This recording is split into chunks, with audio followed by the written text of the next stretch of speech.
അസ്സലാമലൈക്കും. മോനെ എന്തെങ്കിലും ഉണ്ടാ പൊരുത്തപ്പെട്ടേ? മനുഷ്യന്മാരില്ല, അതിന് നമ്മളുടെ പ്രശ്നങ്ങളില്ലല്ലോ. ആനെങ്കില്ല ഉണ്ടെങ്കിലും ഇല്ലെങ്കിലും പൊരുത്തപ്പെടുവാണ്. അപ്പം ഇല്ലേലോ ഇല്ല ചോദിച്ചോട്ടെ.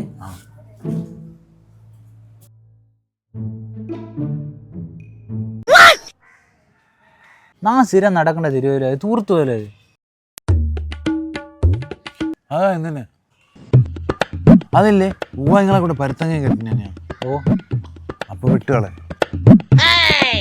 ഇയാളൊരു സൈക്കോ. ആദ്യം പുറത്തേക്കും പിന്നെ നമ്മളെ പരിക്കാക്കും. വിട്ടേ. ഇനിയിപ്പോൾ തിരുവെല്ലാം ദൂരം പോകും. ആരെയും പറഞ്ഞിട്ട് കാര്യമില്ല. അപ്പുറത്തിലോ പോവാം. ഒല്ലേ എന്നെ തങ്ങല്ല കായ്ക്കണ്ട തങ്ങാഞ്ഞ ഇപ്പൊ കൊത്തെങ്കിലോ ഒല്ലേ.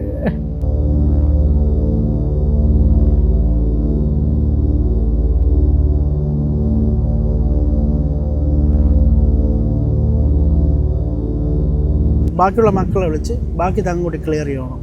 ആയിക്കോട്ടെ. സാറേ കുറെ ആൾക്കാരുണ്ട് വരുവാൻ വേണ്ടിയാണെങ്കിൽ. പിന്നെ തങ്ങയും ബാക്കിയുണ്ട് ഇനി മുറിപ്പാം. നമ്മ നാട് വികസിപ്പാൻ വേണ്ടി ചെയ്യണ്ടല്ലേ അതെല്ലാം. വികസിച്ചോണ്ട് നാട് പൊട്ടിപ്പോരാതെ പിന്നെ നിങ്ങൾ പ്രശ്നം ഉണ്ടാക്കേ. സാർ വികസനം വേണ്ടെന്ന് അങ്ങ് പറയവരെ. വികസനം ആവശ്യമാണ്. പക്ഷേ ലക്ഷദ്വീപിന്റെ ആവാസ വ്യവസ്ഥയുടെ കളത്തേക്ക് കത്തിവെച്ചുകൊണ്ടല്ല വികസനം വേണ്ടത്.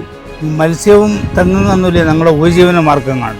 അതിനൊക്കെ കത്തി വെച്ച് കഴിഞ്ഞാൽ പിന്നെ തെങ്ങ് എങ്ങനെ ജീവിക്കും? വേറെ ഡെവലപ്മെന്റ് എന്നാണ്. എന്നെ ഡെവലപ്മെന്റാണ്. നാട്ടിൽ പണിയെടുക്കുന്ന മക്കളെല്ലാം പിരിച്ചുകൊണ്ട് വിടണ്ടേ. ഇതാ ഡെവലപ്മെന്റ്.